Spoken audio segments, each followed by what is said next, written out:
सागर में आक्रोश रैली व पदयात्रा निकालेगी भारतीय जनता पार्टी। अश्विनी परांज पे संसद और राज्यों की विधानसभाओं में देश की आधी आबादी को 33% आरक्षण उनका अधिकार है।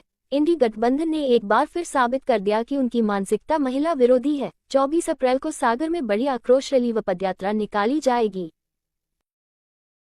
प्रेस में ये कहती है कि ये जो विशेष सत्र आहूत किया गया ये माननीय प्रधानमंत्री जी का षड्यंत्र था, तो मैं उनसे कहना चाहती हूँ कि जिस षड्यंत्र के तहत आपने यह बिल गिरा दिया और बिल गिराने के बाद जो खुशियां आपने मनाई, उससे यह संदेश जा रहा था कि शायद आपकी कोई सोची समझी रणनीति सफल हुई है।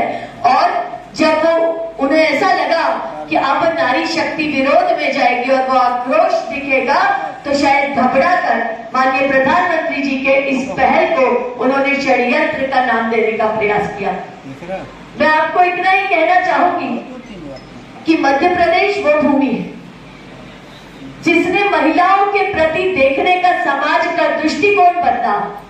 ये वो भूमि है जहां पहले बेटी जन्म लेती थी तो शायद खुशियां नहीं मनती थी, लेकिन आज जब बेटी जन्म लेती है तो लाडली लक्ष्मी जन्म लेती है और खुशियां मनती हैं, उत्सव मनते हैं। और इतना ही नहीं, लाडली बहना हो या एमएसएमई के अंतर्गत बहनों को स्वावलंबी बनाने की बात हो, इस प्रकार से एक वातावरण खड़ा करने वाला ये मध्य प्रदेश रहा है।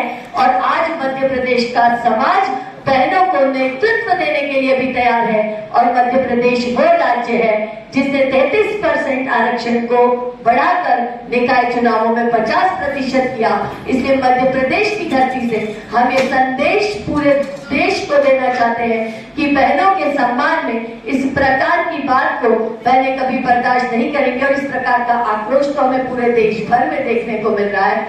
मैं आप सभी से चौथे स्तंभ के रूप में आप यहाँ पर उपस्थित है और आप सबसे आह्वान करती हूँ कि बहनों की इस आवाज को जन जन तक पहुंचाने का आप काम करेंगे। गिराया जाता है और इतना ही नहीं, ये बिल गिराने के बाद जिस प्रकार की खुशियां सदन में मनाई जाती हैं, विपक्ष, कांग्रेस, टीएमसी, सपा और सभी विरोधी दलों ने मिलकर जिस प्रकार की खुशियां मनाई, वो ये भी भूल गए कि हम पार्लियामेंट में हैं। पार्लियामेंट की अपनी गरिमा होती है और सारी गरिमाओं को भूलकर किस प्रकार से नारी शक्ति का अपमान करने का प्रयास किया, इस बात को लेकर नारी शक्ति आक्रोश में है। और उसी संदर्भ में जन आक्रोश यात्रा परसों